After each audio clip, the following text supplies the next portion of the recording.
Hi guys, this is Claudia here from Metaldays 2016 for We Don't Care, and now it's Devil Driver time. Thanks for being here. Thank you for having me.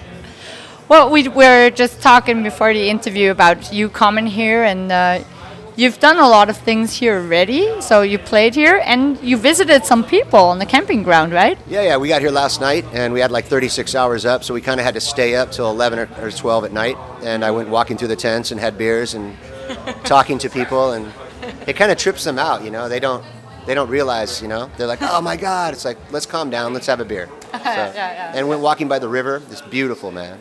Yeah. And you're making music for quite some time now, let's say like that. And what was it like in your scene where you grew up? Like, were there bars or favorite bars or concerts? You know, like I grew up on a lot of punk rock and a lot of psychobilly. There was bars near me and clubs, and I used to go, you know, when I was very young. I mean, I started getting tattooed at 15, and so I was already going out. But there was a lot of music in my family, so my parents had a huge record collection. I think that's what really got me influenced into music, you know, is their record collection. They had all that stoner hippie rock stuff, you know, the Doors and all that. So that's how I got into music. And did you also have like home parties in your adolescence? You know, we used to rehearse in the garage. Oh, I started as a drummer. You're a real garage band guy. Yeah. So, you know, we started rehearsing on the garage when we were young. I was in my first band when I was 15. So since then I've been doing music. And for you, what is the motivation to get into the music, and once to write, and the second, the performance? I love to write because it's like putting yourself in something that's a time capsule that like lives forever, you know? Like once you're gone, that lives. Like any art like that, painting, poetry, all that lives forever, you know? And then I love the stage. I've always loved the stage. 50 people or 70,000 people, it doesn't matter. Just as long as it's ready to go, I'm ready to go. Yeah. So when you're backstage and you enter the stage and you see all those people there, what is in your mind? Nothing. Nothing. You're blank. No, I have a saying that a real frontman, a real singer, has to disconnect to connect. So you have to be disconnected in order to connect. Because if you go up there and you're thinking about what's going on at home, or the phone call you just had, or whatever, business, whatever, you're not going to be doing your job, you know? So you have to disconnect to connect. And about the writing again, when you're in a writing phase and you're starting to think of, well, what is going to be on the album and what not and so on, is it within the writing phase, or are you doing that afterwards? Like say we put 10 or 11 songs on a record, we usually write 22. So for me, I just go into it, I just write and then record. Then you decide what's good or bad. Because if you go into the process thinking, you know, I just wrote these lyrics, this song, it looks good, oh, this is not good, you didn't give it a chance. But you have to record it. You know, like there's a song on Trust No One called My Night Sky. We just released a video for My Night Sky, and we play the My Night Sky live. But when I wrote it, I thought, I don't know.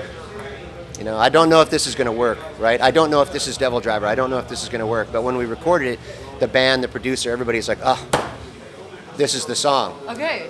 So you have to write, record, then you make the decisions. And do you also sometimes have something like in a drawer from former times, and then you remember it and say, oh, why not take that part?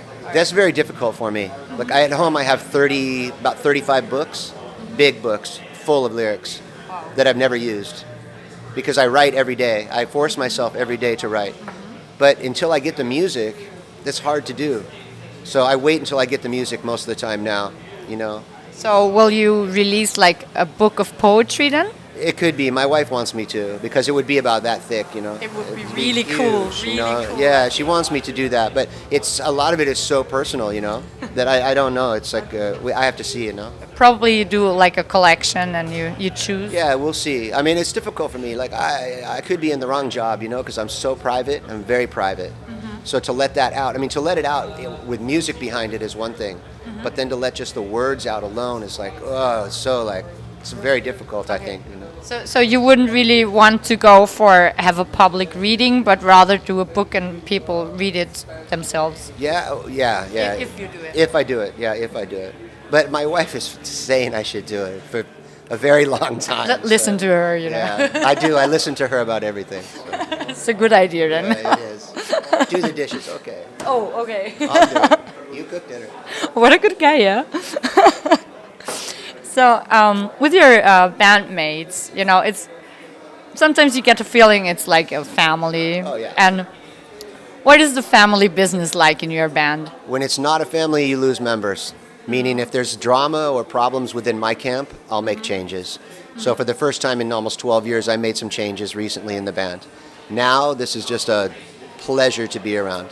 A big family, laughing, carrying on, you know, having a great time. And I think that's what it's supposed to be. Yeah. And the other bands that are around when you're touring, is that like you bump into guys constantly that you already know, or you get to meet a lot of people? I get to meet new people, and I see people that I've known forever. That's the cool thing about festivals.